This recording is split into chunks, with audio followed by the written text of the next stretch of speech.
वर्षाचा मुलगा आहे क्रिशिव. तर आज आम्ही दोघं घरामध्ये एकटेच होतो.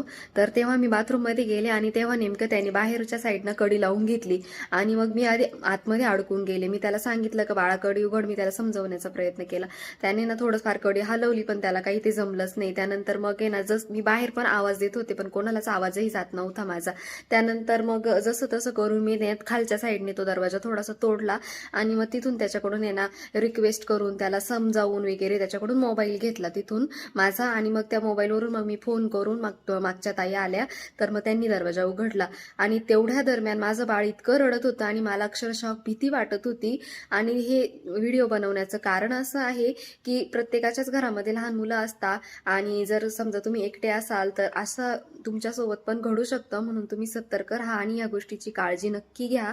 आणि जसं तसं करून मी तिथून बाहेर आले. पण मग खरंच मला अक्षरशः इतकी भीती वाटत होती की काय होईल कसं होईल. आणि मेन डोअर पण ओपनच होता माझा नेमकाच. म्हटलं हा बाहेर नको निघून जायला एकटाच आणि एक तर बाहेर मग निघून गेला तर मग कुठे जाईल काय होईल असं खूप भीती वाटत होती. पण देवाच्या कृपेने मी सुखरूप बाहेर आले, लवकर बाहेर आले, वेळेत बाहेर आले आणि त्या ताईंची पण मला मदत झाली.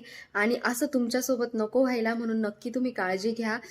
अशा पद्धतीने बघा मी हा दरवाजा आहे ना थोडासा इथे तोडलेला होता आणि मग तिथून मोबाईल घेतला होता मी त्याच्याकडून. आपल्या बाळ जीवाच्या आकांताने रडतंय आणि आपण त्याच्यापर्यंत पोहोचू शकत नाही. हा क्षण आहे ना खरंच प्रत्येक आईसाठी खूप कठीण असतो. त्यामुळे ना अशी वेळ कोणावरच नको यायला.